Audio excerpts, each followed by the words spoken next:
कठिनपुर नाम के गांव में रतन नाम का एक व्यक्ति रहता था।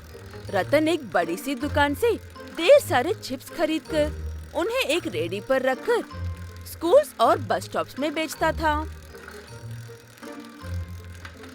चिप्स ले लो, पोटैटो चिप्स, एकदम बढ़िया वाला पोटैटो चिप्स ले लो।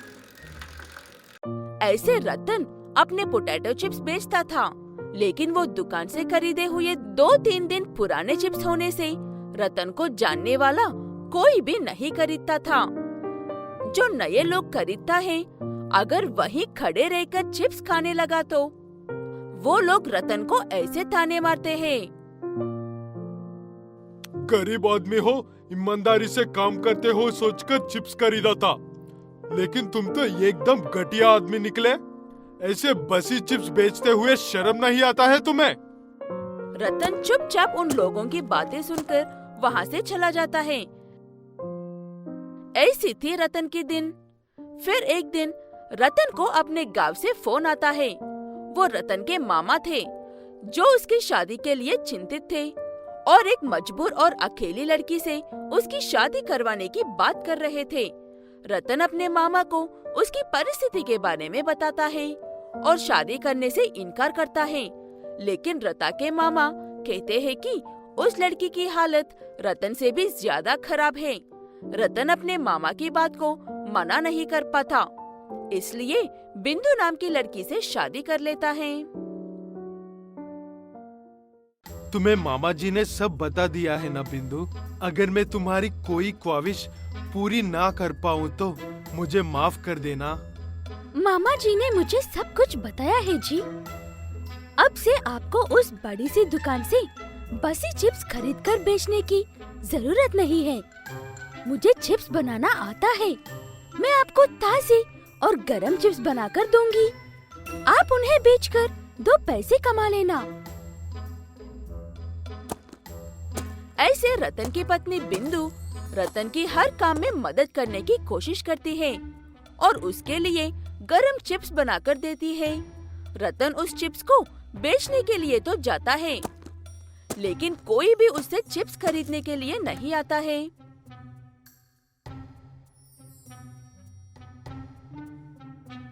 ताजे और गरम गरम पोटैटो चिप्स ले लो, स्वादिष्ट पोटैटो चिप्स। तूने अब झूठ बोलना भी शुरू कर दिया है। कुछ तो शर्म कर ले। सच में ताजे पोटैटो चिप्स है साहब जी, एक बार खाकर तो देखिए। ऐसे कितना कहने पर भी वो आदमी उसे डांटकर वहाँ से चला जाता है। रतन भी उदास होकर घर लौटकर आता है और अपनी पत्नी से सारी बात बताता है। सब सुनने के बाद बिंदु अपने पति की मदद करने का एक और उपाय सोचती है।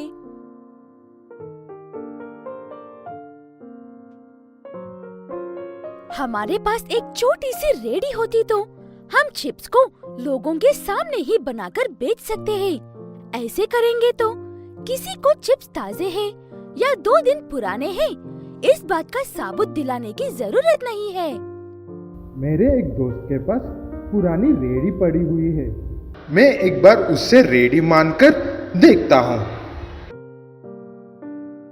ये कहते हुए रतन अपने दोस्त से बात करके जैसे तैसे करके वो रेडी लेकर आता है। अगले दिन शाम के वक्त रतन और उसकी पत्नी दोनों मिलकर रेडी पर कुछ आलू, छोटा सा स्टोव और बढ़िया कंपनी वाले तेल को रखकर चल पड़ते हैं। रतन और उसकी पत्नी पहले स्कूल के पास जाकर थोड़ी चिप्स बनाकर बच्चों को बेचते हैं। उसके बाद बस स्टॉप में आकर कुछ देर व्यापार करने के बाद बाजार में एक जगह पर आकर अपनी रेडी लगाकर बैठ जाते हैं। वहाँ से गुजरने वाले सभी लोग गरम गरम पोटैटो चिप्स खरीद कर जा रहे थे। तभी वो आदमी जो हमेशा रतन को डांटता रहता है, वो वहाँ से गुजरते वक्त गरम गरम पोटैटो चिप्स खरीदने के लिए आता है। यहाँ पर भी तुम ही हो? आखिरकार तुम करना क्या चाहते हो? इस बार तुम्हें ऐसे नहीं मानोगे। इस बार तो तुम पुलिस के हवाले करना ही होगा। ये बात सुनकर रतन थोड़ा सा डर जाता है, लेकिन बिंदु उस आदमी को हिम्मत से जवाब देती है। शौक से बोलिए भाई साहब, पुलिस वालों को। मैं भी तो देखती हूँ हमारे चिप्स में किसी बात की कमी रह गई है। बढ़िया आलू और बढ़िया तेल है, और क्या चाहिए? ये बात सुनने के बाद वो आदमी एक बार रतन और बिंदु की रेडी पर एक नजर डालता है और चुपचाप वहाँ से शर्मिंदा होकर चला जाता है। उसके बाद से हर रोज दोनों पति पत्नी साथ मिलकर अच्छे से काम करते हुए और अच्छी खासी कमाई करते हुए अपनी एक छोटी सी पोटैटो चिप्स की दुकान खोल लेते हैं। मैं तो ये सोचकर अपनी जिंदगी गुजार रहा था कि इस गरीबी की दाल से बाहर निकलने का कोई रास्ता नहीं है, लेकिन तुम अंधेरे में रोशनी भर आई हो बिंदु। तुम्हारा बहुत बहुत शुक्रिया। ऐसी बातें करके आप मुझे शर्मिंदा कर रहे हो। जितनी बुरी हालत में आप थे, उतनी ही बुरे हालतों में मैं भी थी। अब ये बातें छोड़ो, दुकान पर ध्यान दो। ऐसे दोनों पति पत्नी खुशी खुशी रहने लगते हैं। कीर्ति के पिताजी केक बनाने का काम करते थे और वो हर न्यू ईयर पर अपने घर एक खास केक बनाकर लेकर आते थे। कीर्ति सभी बच्चों को इकट्ठा करके अपने माँ बाप के साथ मिलकर बहुत अच्छे से न्यू ईयर मनाती थी। फिर एक दिन दुकान में आग लगने की वजह से कीर्ति के पिताजी की मौत हो गई थी। तब से कीर्ति के घर की हालत काफी खराब हो गई थी। माँ, क्या मुझे इस न्यू ईयर पर भी हर साल की तरह एक नई ड्रेस और स्पेशल केक मिलेगा? ड्रेस का तो पता नहीं बेटा, लेकिन मैं तुम्हें केक लाकर दे सकती हूँ। पिताजी के जाने के बाद हमारे घर की हालत सच में काफी खराब हो गई है बेटा। हाँ माँ, अब तो मुझे मेरे दोस्त भी चिढ़ाने लगे हैं, क्योंकि मेरे कपड़े अब पहले जैसे साफ नहीं रहते हैं। दुखी मत हो बेटा, एक ना एक दिन हमारी परिस्थिति पहले जैसे हो जाएगी। ये कहते हुए कीर्ति की माँ काम पर चली जाती है। उनके जाने के बाद कीर्ति अपने दोस्तों के साथ खेलने के लिए जाती है, लेकिन कोई कीर्ति के साथ खेलने को तैयार नहीं थे। इसलिए वो दूर खड़ी होकर ही उन्हें खेलते हुए देख रही थी। उनमें से एक बच्चे को वो भी पसंद नहीं आ रहा था। कीर्ति, क्या तुम हमें अकेला छोड़कर यहाँ से दूर निकल जा सकती हो? हम यहाँ पर न्यू ईयर की प्लानिंग कर रहे हैं। ये तो हम सब मिलकर हर साल करते हैं ना बंटी। इस बार तुम लोग मेरे साथ ऐसा बर्ताव क्यों कर रहे हो? ये बार अपने आप को देखो कीर्ति, तुम कितनी खराब लग रही हो। अब क्या काम है तुम्हें हम जैसे धनवानों के बीच? अब तो तुम ढंग से न्यू ईयर का केक भी नहीं खा सकती हो। तुम शायद ये बात भूल रहे हो कि हम सब हर साल मेरे पिताजी के बनाए हुए केक से ही न्यू ईयर मनाते थे। कीर्ति अपने दोस्तों से जितनी अच्छे तरीके से बात करने की कोशिश कर रही थी, वो लोग उसकी उतनी ही बेइज्जती कर रहे थे। कीर्ति आखिरकार काफी दुखी होकर चुपचाप वहाँ से चली जाती है। जाते वक्त रास्ते में उसे अपनी माँ किसी से बहस करती हुई नजर आती है। पास जाकर देखा तो कीर्ति की माँ एक दुकानदार से केक खरीद रही थी, लेकिन उनके पास थोड़े से पैसे कम थे और वो पैसे बाद में देने की बात कर रही थी, लेकिन वो दुकानदार उनकी बात नहीं मान रहा था।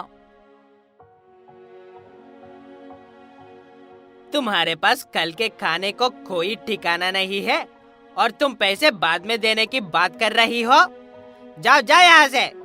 2 वक्त खाना खाने की औकात ही नहीं है और ये न्यू ईयर मनाने चली है। ये कहते हुए वो दुकानदार कीर्ति की माँ को वहाँ से भगा देता है।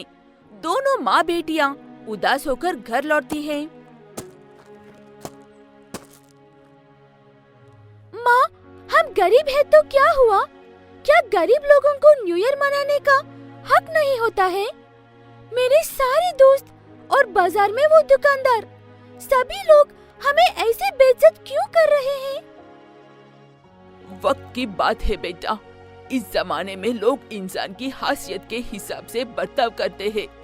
तुम्हारे पिताजी होते तो आज हमें ये दिन नहीं देखना पड़ता।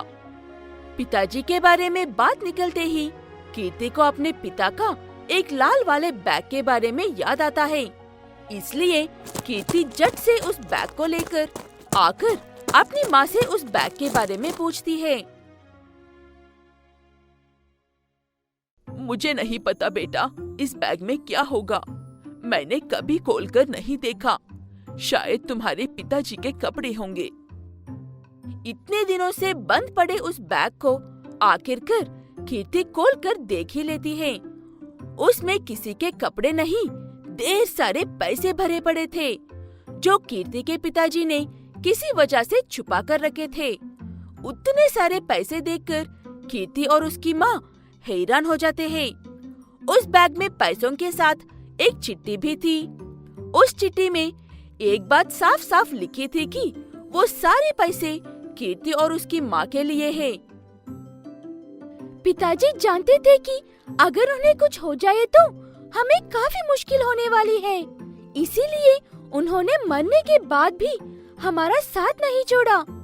पिताजी सच में हमारे हीरो हैं। ये कहते हुए कीर्ति और उसकी माँ फिर से अपनी केक की दुकान खोलते हैं और उसमें काम करने के लिए 4 नौकर रख लेते हैं।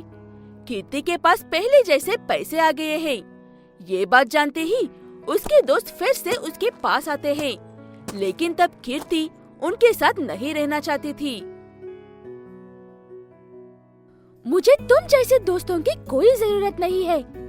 मैं अपनी माँ के साथ न्यू ईयर मना रही हूँ और हमारा केक पूरे चमनपुर का सबसे बढ़िया केक होगा। आ जाना शाम को अगर खाना हो तो। ये कहते हुए कीर्ति उन्हें वहाँ से भेज देता है। शाम को कीर्ति और उसकी माँ बड़ी धूमधाम से न्यू ईयर मनाते हैं। उनके न्यू ईयर सेलिब्रेशन देखने के लिए आधा गांव उनके घर के पास ही था। ऐसे कीर्ति और उसकी माँ अच्छे से और खुशी से रहने लगते हैं।